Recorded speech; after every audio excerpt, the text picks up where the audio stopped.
আওয়ামী লীগের সাধারণ সম্পাদক ওবায়দুল কাদের বলেছেন, ভারতের সাথে বৈরিতা তৈরি করে বিএনপি বারবার দেশের ক্ষতি করেছে।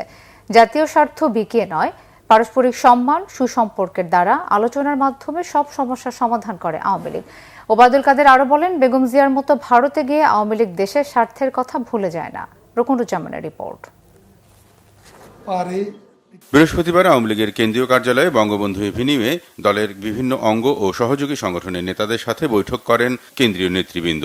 এখানে দলের হীরক জয়ন্তী উপলক্ষে শোভাযাত্রা, নাগরিক সমাবেশ, দেশব্যাপী বৃক্ষরোপণ অভিযান সহ নানা কর্মসূচি ঘোষণা করেন দলের সাধারণ সম্পাদক ওবায়দুল কাদের।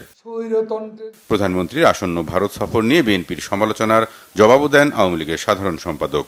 খালেদা জিয়া তো ভারতে গিয়ে গঙ্গার পানি চুক্তির কথাই বলতে ভুলে গিয়েছিলেন।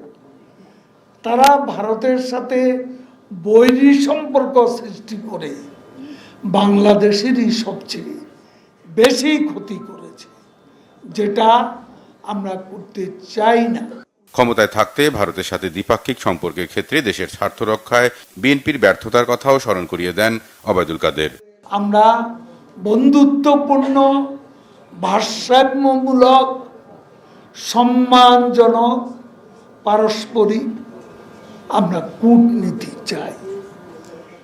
ভারতের সাথে সেই কম্প্রিহেন্সিভ পার্টনারশিপই আমরা করছি আমাদের জাতীয় স্বার্থে।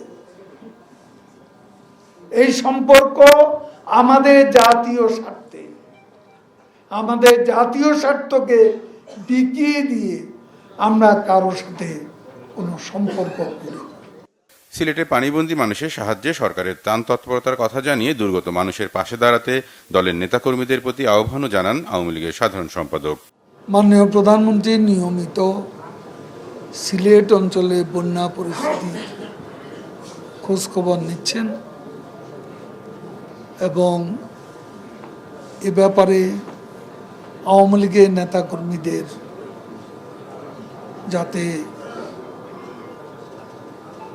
ত্রাণ কার্যে তারা অংশ নেন, উদ্ধার কাজ এবং ত্রাণ কাজে অংশগ্রহণের জন্য আহ্বান করেছেন। রুকনুজ্জামান, বাংলা ভিশন, ঢাকা।